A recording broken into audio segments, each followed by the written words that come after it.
Monsieur le Président.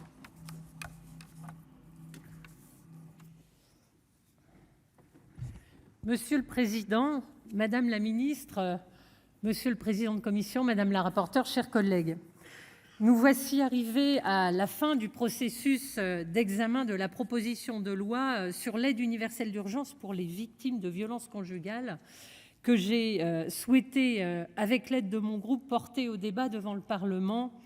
Et dans un délai record, Laurence Rossignol l'a signalé, Madame la rapporteure aussi, en 4 mois à peine, c'est assez extraordinaire pour ce type d'exercice. C'est forcément aussi avec un sentiment particulier, une émotion certaine, sincère, que je prends la parole pour exprimer un mélange de satisfaction, de joie, de fierté partagée qui m'empare à ce moment de nos débats.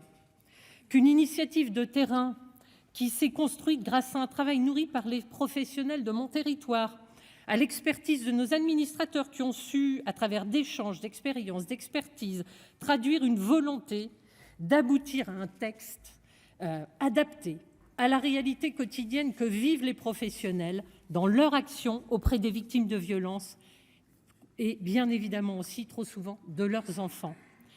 Un texte qui, je l'espère, nous l'espérons tous, contribuera à changer la vie et le destin de trop nombreuses victimes sous emprise grâce à une aide financière qui devra être simple d'accès et dont le montant et les modalités, Madame la Ministre, devront, au travers du décret que vous avez la grande responsabilité de mettre en œuvre, être à la hauteur des besoins.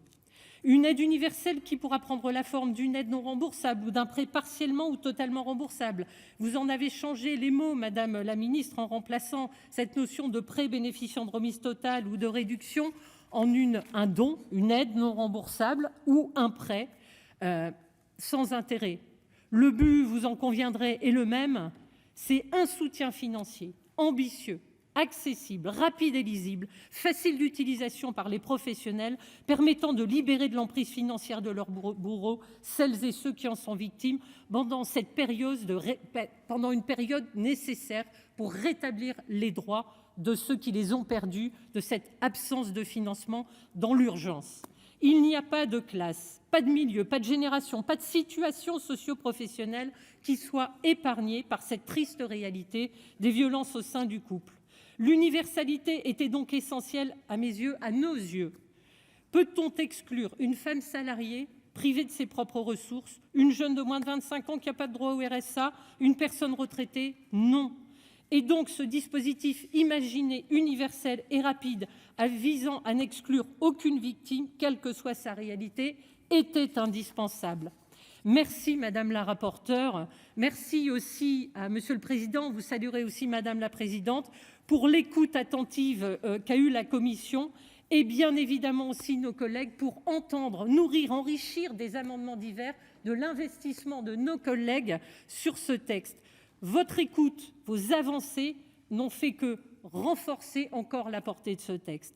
Notre unanimité en première lecture a été inspirante et a permis, je pense, au gouvernement, Madame la Ministre, de changer la position de départ qui était plutôt réservée et de vous donner la possibilité d'aller plus loin. L'Assemblée nationale, et on peut remercier aussi la présidente de l'Assemblée qui a su créer les conditions d'un examen transpartisan et un vote unanime après des modifications apportées par les rapporteurs, et je salue ma collègue Béatrice Descamps qui était rapporteure et qui est ma collègue du Nord. Les différents groupes aussi de l'Assemblée, vous l'avez dit, Madame Cohen, ont apporté et nourri ce texte et y ont réintégré des dispositions qui n'étaient pas toutes dans la position et dans l'amendement du gouvernement. Cela permet d'avoir rajouté l'accompagnement social et professionnel, les droits sociaux liés qui sont indispensables, une transmission de la demande simplifiée à la CAF et au département.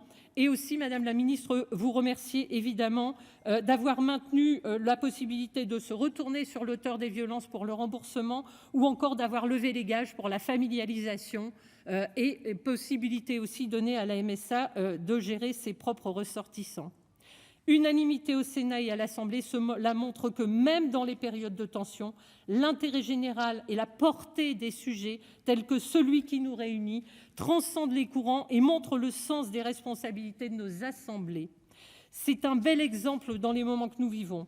La loi doit protéger les plus fragiles d'entre nous.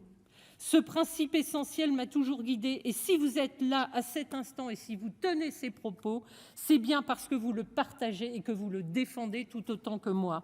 Et je vous en remercie. Merci à vous tous, et j'en arrêterai là, de donner tout son sens à l'engagement politique et à l'action publique, car ce que nous faisons aujourd'hui, c'est une vraie avancée. Et c'est pour cela, je pense que toutes et tous, eh bien, nous avons toujours été mobilisés, déterminés à faire avancer la cause des plus vulnérables avant tout, le destin de notre pays, sans laisser personne au bord de la route. Nous pouvons en être collectivement très fiers. Merci à toutes et à tous. Merci.